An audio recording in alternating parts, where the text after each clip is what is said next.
Greetings, exalted ones. Today you're in the wretched hive of scum and villainy. The Cantina is back. This is our first episode. We're kicking it off for the 22 year.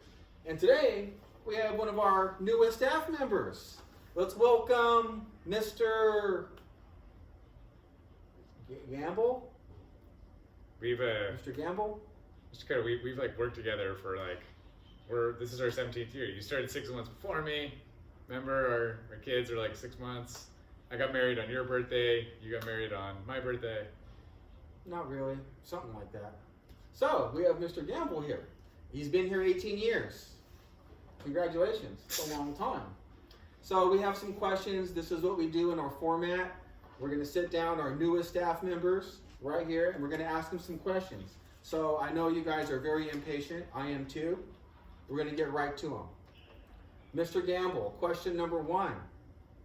How do you deal with stress? I remember I used to do nothing. I would deal with stress by just if someone, let's say hypothetically, that I had thought was my friend, that I had texted and stuff even during the quarantine. We watch the same movies. Okay, so I would go home and then just think that if I just think about it, it'll go away, but then that would just make me more upset. So I found exercise, a lot of these guys know that I'm not good at, but I took up boxing.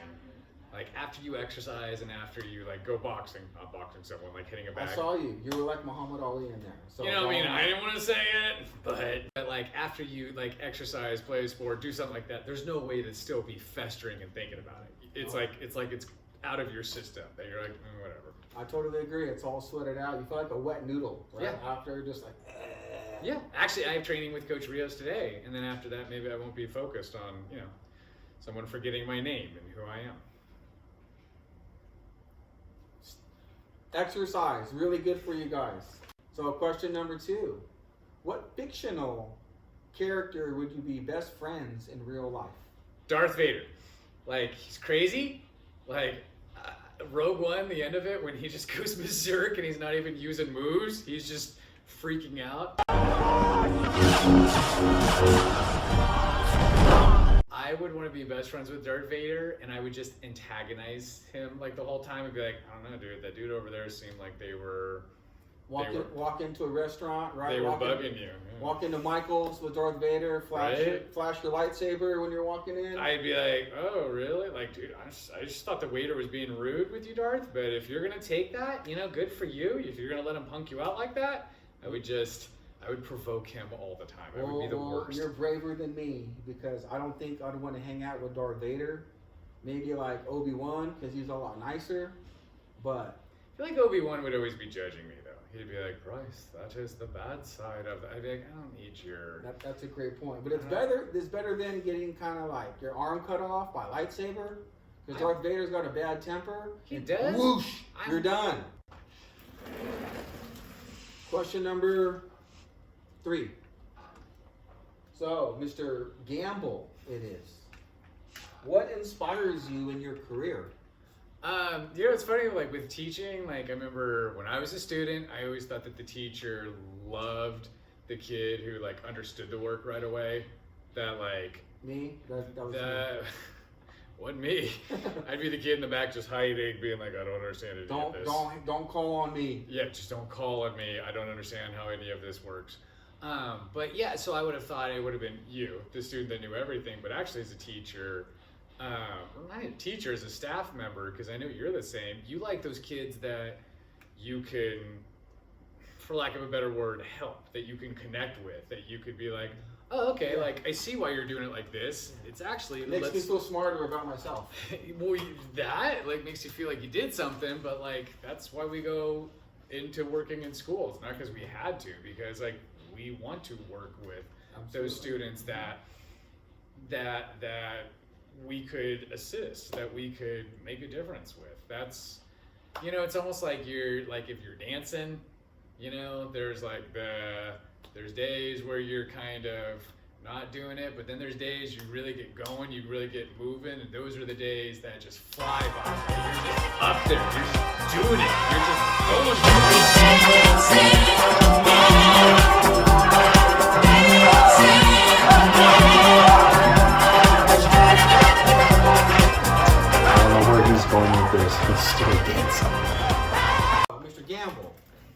from what I hear, you used to teach 8th grade history solely, and now you're the TOSA? Mm-hmm. What is a TOSA? Because half the staff thinks you don't do anything, right?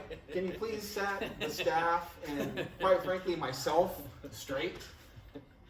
Big thing is equity, that everyone has a chance to show how they that they have learned and how they learn, but not just doing it the way you and I grew up, of like, here's writing, you're going to show you understand with writing. That's because everybody learns different. Yeah. And that's okay. Every single person Absolutely. learns different. Yes, so with the equity, we're doing it that like students can make videos, students can do this, students can do this, like showing different ways. Please don't start showing video or just making videos in your science class.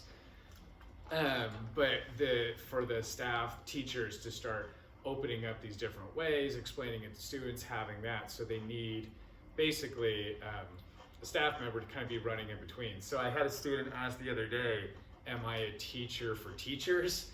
No, I would not be. I'm more like a TA for teachers. So you go around to the whole school, different classes, you go in and check with your teacher and you say, look, I got it this way, we can look at it from different angles, and you collaborate with each teacher, and you're pretty much like just like the helper, like a big helper. Yeah, and the teachers do not have to listen to me. I'm not You're administration. not the bomb. You're not the bomb, don't worry. Have you been talking to my wife and kids? No, so yeah, so I work for teachers, I work for admin, And me. I work for you. I was gonna say I work for you. So, Mr. Gamble, when you were going to school, did you ever get an F? I never got an F, by the way. I'm being completely honest. I never got an F. You got to try to get an F. That's hard. Did you ever get one? I know you got one. I know you did. Are we talking like on a project? Math? No, or no, like no, in a class? In a class. Was it math or history? I remember getting it. I got a D in high school math. I stopped trying and I hid under the excuse of like, I'm still trying, but I just stopped because I did. Was it hard? It was super hard. Getting harder, that's why. And then it was getting harder, and then I just stopped trying because it was a lot of trying, and I didn't want to keep trying and failing. And then the teacher was nice because it was my senior year, and she knew I needed the class to graduate, and so I went back and I did just enough work and lots of like sadness. There may have been an 18-year-old kid crying in front of her. Probably. It was me. And so she was nice and bumped me up to a D, but you know. Still crying to this day.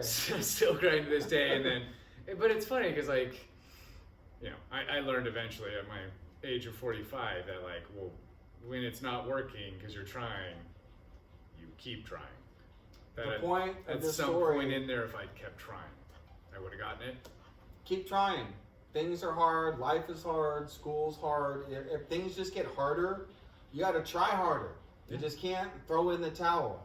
Yeah. It doesn't work that way. Next question. What kind of question is this? It's a really great question. Go ahead. Now we're going to get all artsy on them now to make you sound all awesome and cool. We have multiple dozens, 15 questions that staff members can choose from. This just happens to be one that I chose. You're not awesome, okay? I'm pretty great. All right, I'm going to ask your question. Yeah.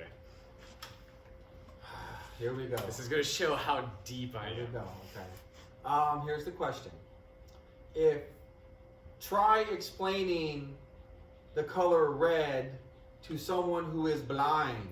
So now let's get artsy on everyone. The way that we would describe it, because my friend cannot see, but you take an emotion. So like say you said something embarrassing, or you know, you forgot your really dear good friend's name.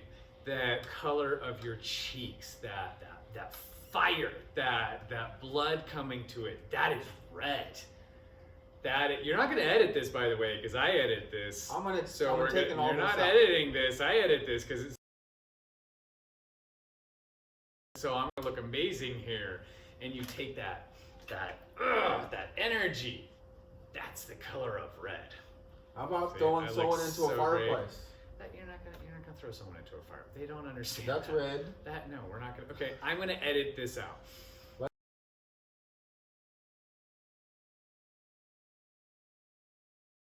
At the end of Hellraiser. This is all gone. They're never gonna see. They're not gonna see any of this anymore.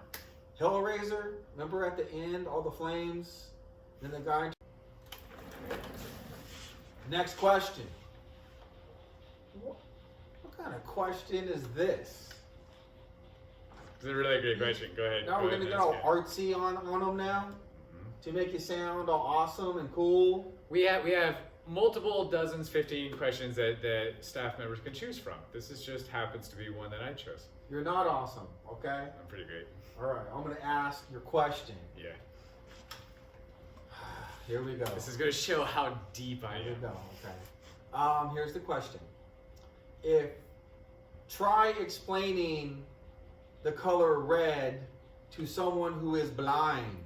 So now let's get artsy on everyone. The way that we would describe it, because my friend cannot see, but you take an emotion. So like say you said something embarrassing, or you forgot your really dear good friend's name. That color of your cheeks, that fire, that blood coming to it, that is red. You're not going to edit this, by the way, because I edit this. I'm gonna You're not editing this. I edit this so I'm going to look amazing here. And you take that energy. That's the color of red. How about throwing someone into a fireplace? You're not gonna throw someone into a fire. They don't understand. That's red. No, we're not gonna. Okay, I'm gonna edit this out. Like at the end of Hellraiser. This is all gone. They're never gonna see. They're not gonna see any of this anymore. Hellraiser. Remember at the end, all the flames. What are we doing here? I don't know. I got my wrestling mask on.